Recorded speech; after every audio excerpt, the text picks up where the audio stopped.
So what's going on, y'all? Welcome back to Elk Motorsports. I know it's been a long time. I feel bad. People anticipating the Suzuki Samurai and the porting of the, intake manifold, the cylinder head, the exhaust manifold, and the turbine housing. Just to let y'all know, I have filmed some of that. This is more for my regular audience. I'm sorry that it's been so long.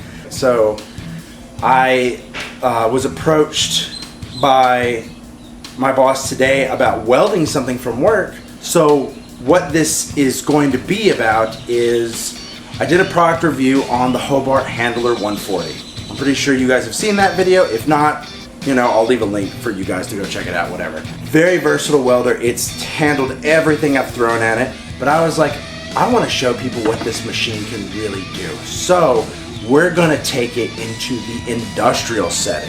Let me show you what we're gonna weld. So what we have right here is the outrigger pad for a crane, for an 80-ton hydraulic RT or rough terrain crane. It's a link belt specifically. Doesn't matter, all these outrigger pads are the same. Before anybody just goes off the handle, you're gonna use a little home hobbyist welder to weld some piece for a big old piece of machinery. This isn't it's not structural in the sense that you might think. The purpose that an outrigger pad serves on a crane is, think of it like a washer for a bolt. It is specifically designed to distribute the load over a wider area. This doesn't directly bolt onto the crane. And as you can see, this is the piece that's broken off. It's like a U. And it attaches. It might actually attach this way. But either way, it still attaches the same way. No, it doesn't. It attaches the other way. No, it does attach. Good God, it's all cattywampus. Look at that shit. The end of the outrigger ram has kind of a half moon deal, and then it's got a lip. So, you would slide this whole pad on in here, and then whenever the outrigger pushes down, that half moon, half sphere will push down into this, and then it will distribute the load out. So that way it can lift the crane off, unloading the suspension, getting, off the tires, no sidewall deflection, and give you a really stable base. So we need to put this back on here. That's all we need to do. First off, for any process of welding, we need to prep this piece of work, or this work piece. So I'm actually going to bevel this to get a better penetration into this and into this.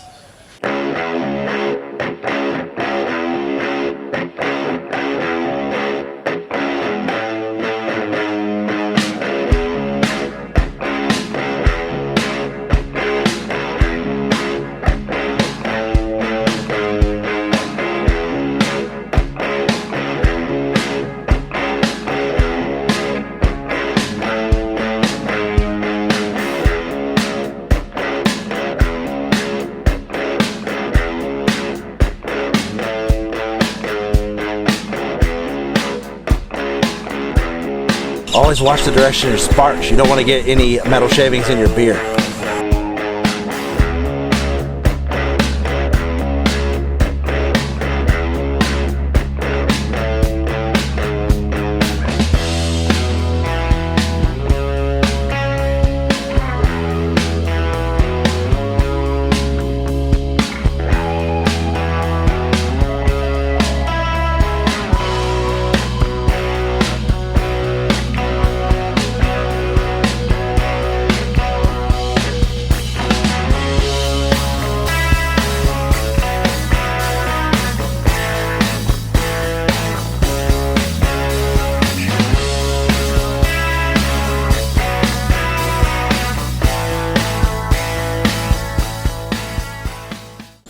Alright, so we're going to set up our Hobart Handler 140. The first thing we need to do is plug it into a normal house outlet.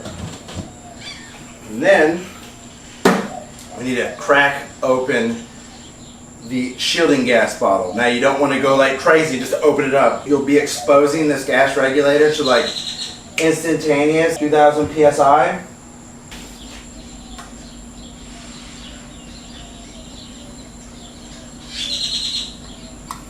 And then you want to open it up all the way.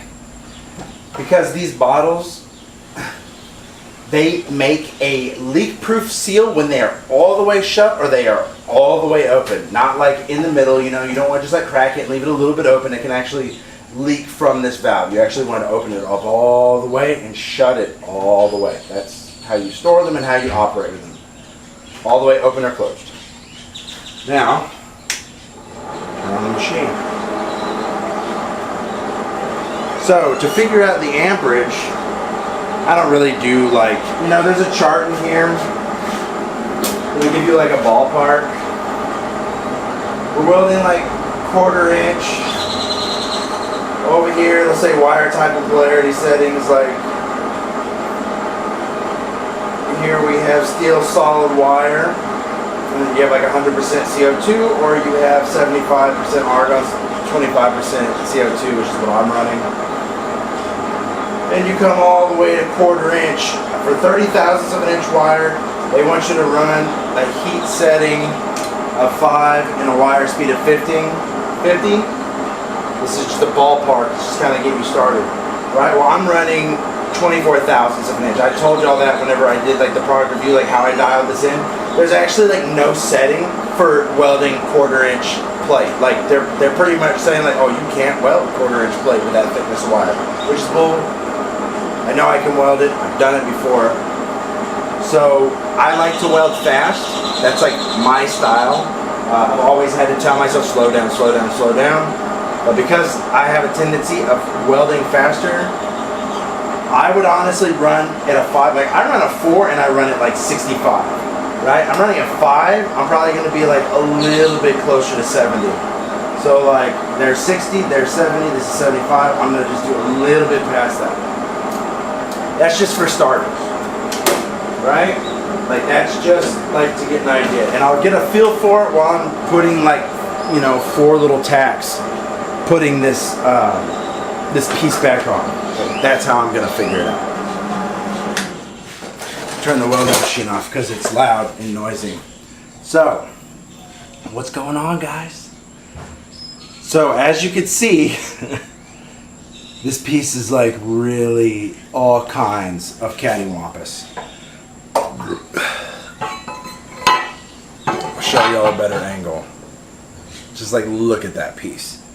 It's all jacked up. So, like the thing that we're gonna have to do is I'm gonna have to like center this forward and back right here the best that I can, and I need to get this thing, I guess, level. I mean, one of the biggest things is I don't know if these sawhorses are level. I don't know if this thing is level. It's obviously like beat up. So like if this was new fabrication, I could use a level. I can check everything that way, but I can't because I don't. This piece is all kinds of Jolly Ranchered. It's probably not sitting flush or level. It's not sitting level at all. So the next best thing is take measurements. Pretty sure when this thing was made that this U would sit directly in the center of this bowl. And these are positioned accordingly. So what I can do, eyeball a measurement, pretty much just eyeball it. Take like a rough measurement to get an idea of where it needs to go. Definitely think this is going to work very well for figuring it out. So we have 3/8 of an inch.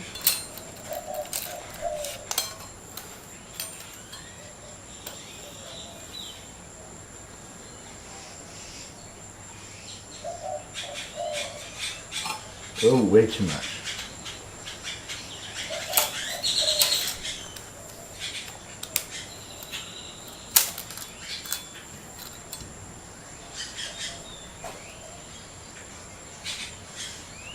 Six.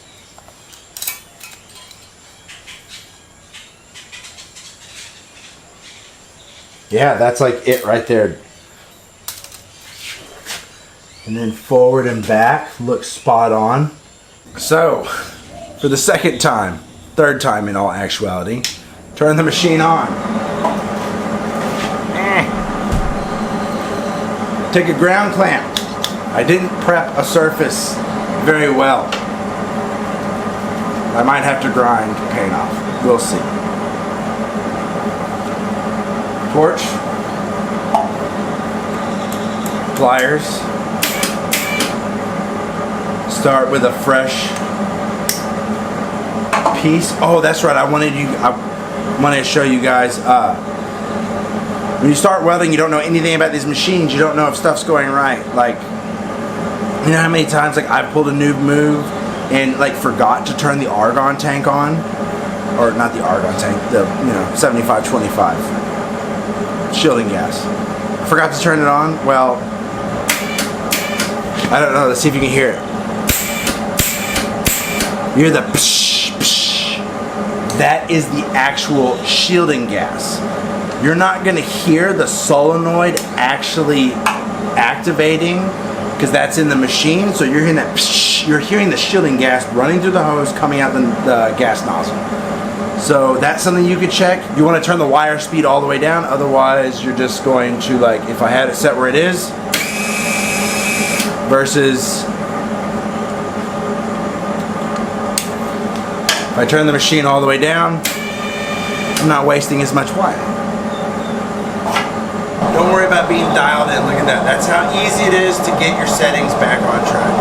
So there's 60, there's 70, here's 65. We're going to go a little bit more because we're on 5. That setting is just my own common knowledge from using this particular machine at this setup and welding metal of this thickness. Whenever you first start, you're not going to have a clue what amperage to run, what wire speed to run. That's kind of just like tweaking, and you're not even tweaking for the machine as a permanent setting. Those will change all the time depending on what you're welding and how thick it is. When you tweak and you see it and you feel it and you're looking and you're doing that, you're learning for yourself. So that way when you come back, it doesn't matter what the piece is. It doesn't matter that the piece is an outrigger pad or it's 1/4 inch reinforcement plate for the front end stiffening of a Suzuki Samurai. That doesn't matter. You're just kind of getting a feel for dialing in. This is just a starting point. I might be able to run with it. I'm gonna just rough set it. I might be able to just like adjust my own self to that setting. That happens. So don't worry about the settings of the machine.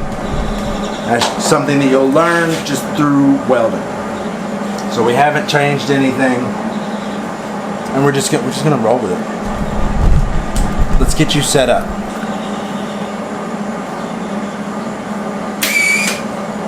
Oh my God! Why didn't it do anything?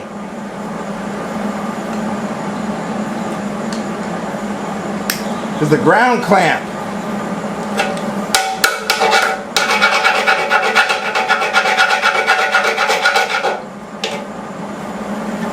I'm not breaking out that grinder again. We're going right there.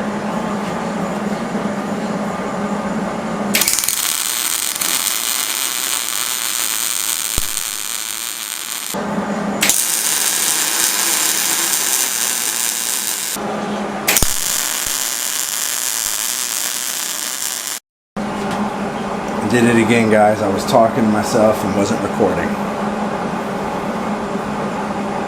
It's a shame. Such great footage. I'm going to be sober when I edit this, and I'm just going to be like, why did I think that I would keep this stuff in here? What was I thinking? Tidbits of useless chit-chat with some actual usable information.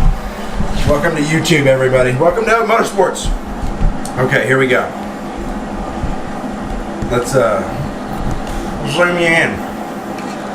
So here's the root pass. It's probably bigger than it needs to be, but I'm not a real welder, so bite me. So the plan is, you see this piece right here? That's part of my bevel. I'm gonna make that the center of my weld, and I'm gonna run a bead, run a bead, run a bead all the way down. And then right here where this 45, I guess, I don't know what degree it is, this slope intersects this 90, right here at the bottom of this weld. It looks like an undercut area, but it's not, because I'm awesome. And I'm gonna use that the center of my bead, and I'm gonna run another bead. And I'm going to marry those two top beads together. At least that's the theory. Right? Like that's what I think's going to happen. I don't know. Right, I'm fucking with y'all. Y'all are just like, why am I watching this guy's video? He doesn't know what he's talking about. I didn't say I was a welder. I didn't say that. So it's a fabricobbler. There's a difference. This is a fabricobbling machine. I'm showing you how you can make awesome stuff. Make industrial repairs with a rinky-dink machine, as they call it. This machine is awesome. I love it. It's like awesome welding machine.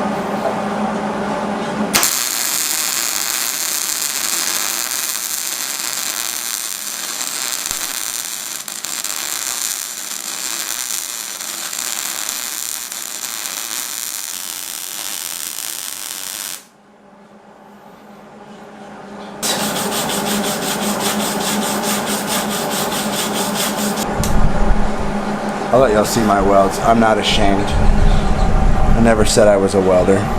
It's going pretty good. Then like there's like some buildup right here. The weld is like crowned. You see how it's crowned?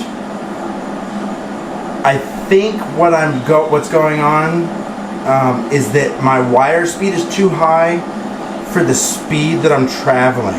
So I'm trying to learn y'all some stuff. And I'm all self-taught. Like I've never been to a classroom. I have, short of like watching some YouTube videos. There's just a lot of YouTube videos that like they're edited and they're just like perfect. Like, oh, let me run a bead for y'all. It's a perfect fucking bead. There's nothing to fucking say. It's like, dude, like, wait, that doesn't help me. I don't make beads like that. I don't know what I'm doing. God damn it, help me. Fuck up, do something. So that crown. What I think is going on, I could be completely wrong, is that my wire speed is too fast for the speed that I am welding.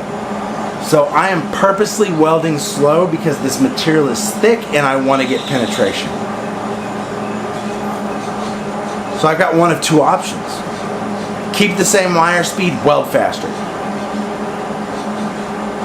Turn the wire speed down and continue to weld the same way.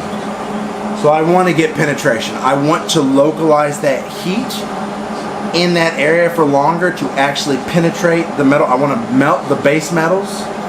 So I'm going to turn down the wire speed. Set right there. I don't want to go to 65. I don't want to go to 60. I'm going to go like 62. I don't know. That's the number I have worked out in my head, 62. That area is marked 62 from now on. So that's what I'm going to do.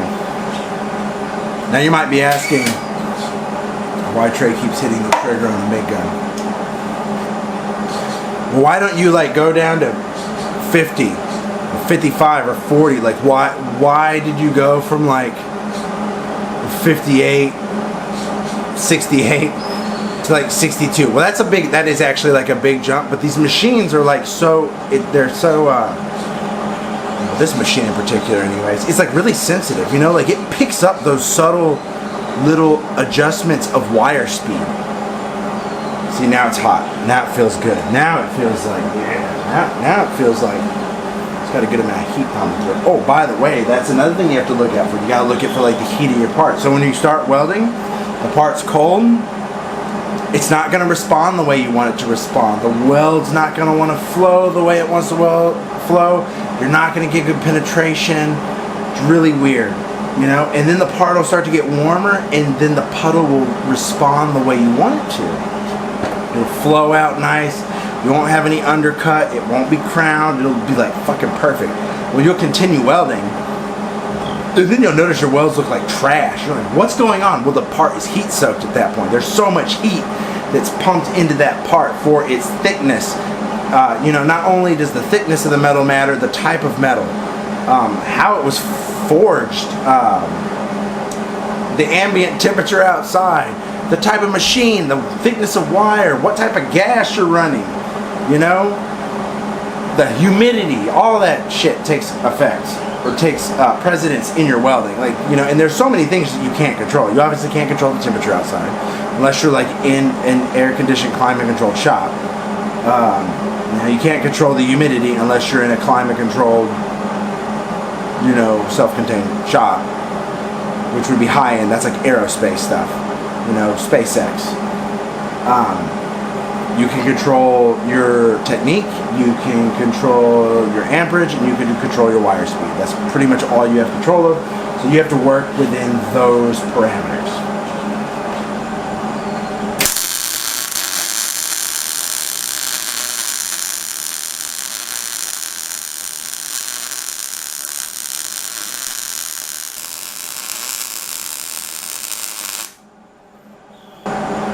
That is undercut like an SOB. On the bottom, I'm gonna need to run a third pass. So that's something else that you kind of like figure out. Like I was planning on running 2 passes. Before I had said it, I thought like, oh, maybe I'm gonna need like 3 passes, like 1 root pass and a third pass. But I got some good news. No more crowning. There you go, but look at the bottom. But I want to make sure. I don't want to do a crappy job. Oh geez, we only have the root pass on this side. Let's grab this thing. Let's get it going.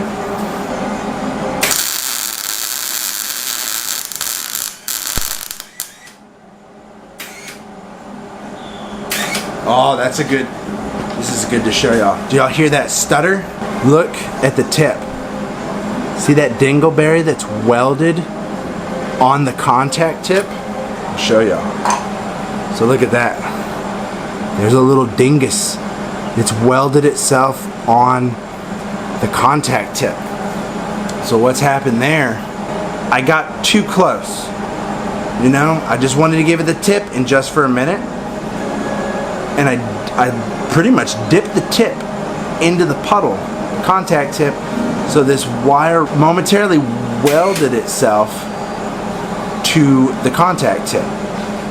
And while it was still hot, it was grabbing onto this wire. Now the only reason why it didn't want to stay connected is because I make a really good habit of dipping the gas nozzle and the contact tip into nozzle gel. So here is nozzle gel. This is Hobart's brand because it was a Tractor Supply and that's what they had. So if you look in there, it looks like I've been just like straight up doing this number. Just lube it up, right? Like that's what you do. Oh my God. What this does is when you shove it in there like that, you're putting this nozzle gel inside the contact tip. Not only does it lubricate the wire coming out, it makes a film so that way this solid wire cannot weld itself to the contact tip or the inside of the gas nozzle. That being said, this stuff is kind of jack with your weld a little bit because it's like, you know, it's like whenever you paint, you don't want like oil, you wouldn't like completely clean and prep a paintable surface and then spray some WD-40 on it and expect good results, right? So like you put it on there and then counterintuitively you like wipe it off, you know, you get it off. If you use the nozzle gel, the cool thing is you can just go at the tip like this. Look at that. I just grabbed it and twisted and there it is. There's the little dingus. Too much of this stuff, you know, just want a little bit. So right there's the weld. So what I'm gonna do is I'm gonna start right here at the forefront of the weld and I'm gonna wipe back into it.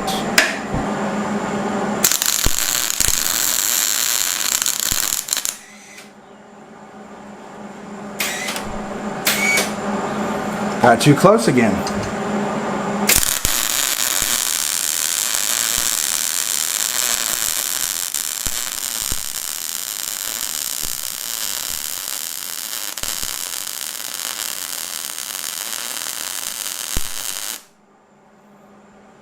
Oh, I want to show y'all this real quick. The nozzle gel was leaking out of the gas nozzle because it was in there and it got heated up and it dripped out, right? So that's why you got to clean it off after you do it.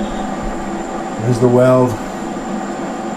Yeah. My start over right there. Looks like trash. But hey, I'm not perfect. And I'm okay with that. I'm okay with showing y'all that I'm not a professional welder. I just missed that last weld pass, but I wanted to show y'all this dramatic, jankified nastiness. See that right there? See all them holes? That is porosity.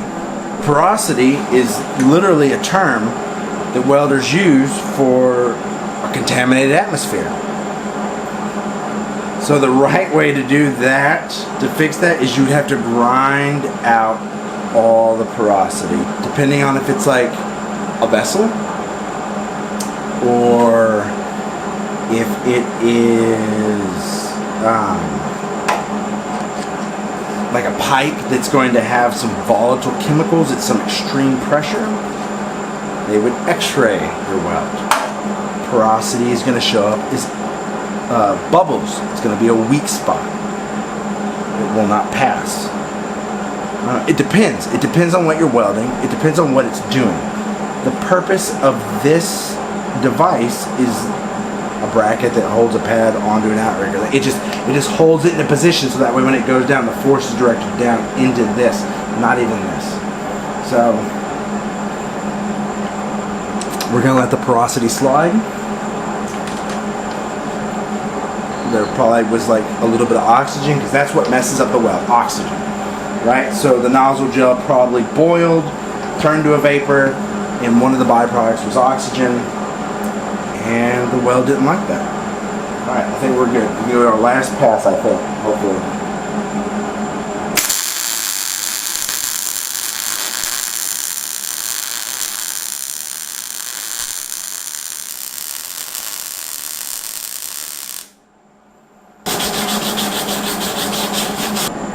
So look at that. There's like no undercut. You know, I am about as straight as a witch's broomstick, but you know, it's okay.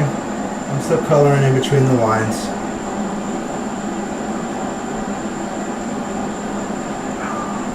Like I made those tack welds way bigger than they needed to be. My ending is good because I'm going over the tack weld. It's my start that I'm starting at the tack weld. But I'm satisfied with that. That's what I would call that. Probably definitely overkill. It's way overkill than what they did. They just didn't get good penetration on the bottom on this 3/8.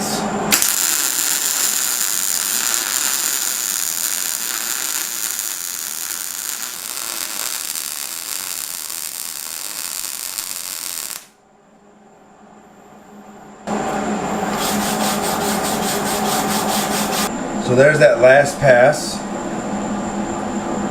No undercut.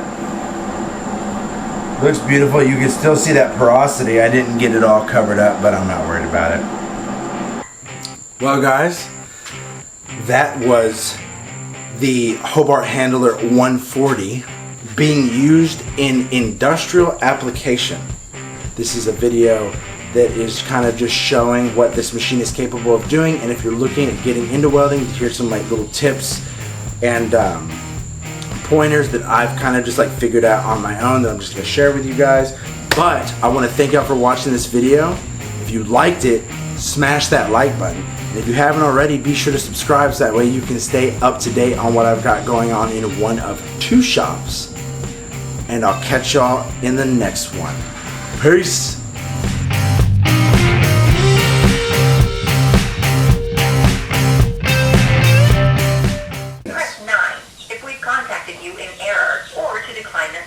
Yes, you have contacted me in error. My student loans. My student loans. Do you guys get those phone calls too?